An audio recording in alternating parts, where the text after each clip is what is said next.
2 Corinthians chapter 12. I must go on boasting, though there is nothing to be gained by it.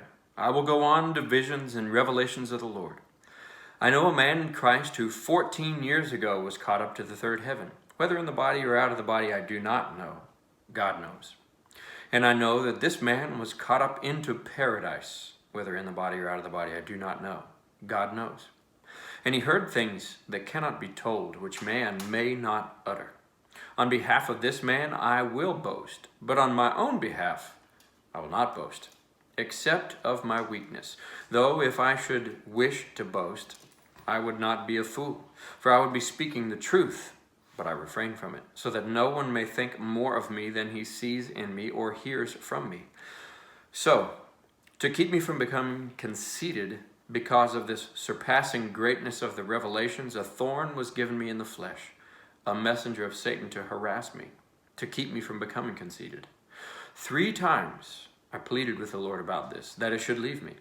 But he said to me, my grace is sufficient for you, for my power is made perfect in weakness. Therefore I will boast all the more gladly of my weaknesses, so that the power of Christ may rest upon me. For the sake of Christ, then, I am content with my weaknesses, insults, hardships, persecutions, and calamities. For when I am weak, then I am strong. I have been a fool.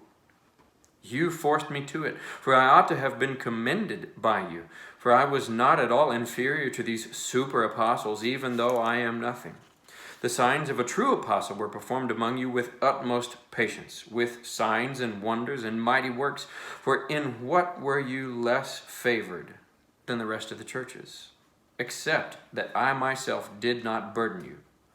Forgive me this wrong. Here, for the 3rd time, I am ready to come to you, and I will not be a burden, for I seek not what is yours, but you. For children are not obligated to save up for their parents, but parents for their children.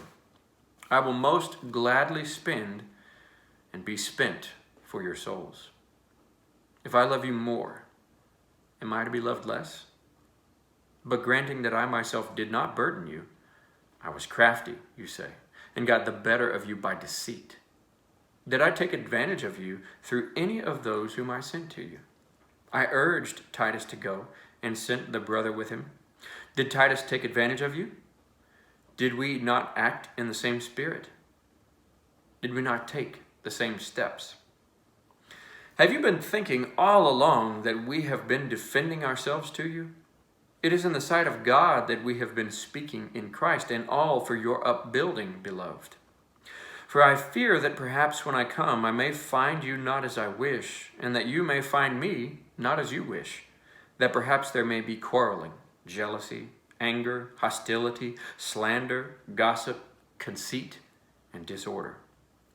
I fear that when I come again, my God may humble me before you, and I may have to mourn over many of those who sinned earlier and have not repented of the impurity, sexual immorality, and sensuality that they have practiced.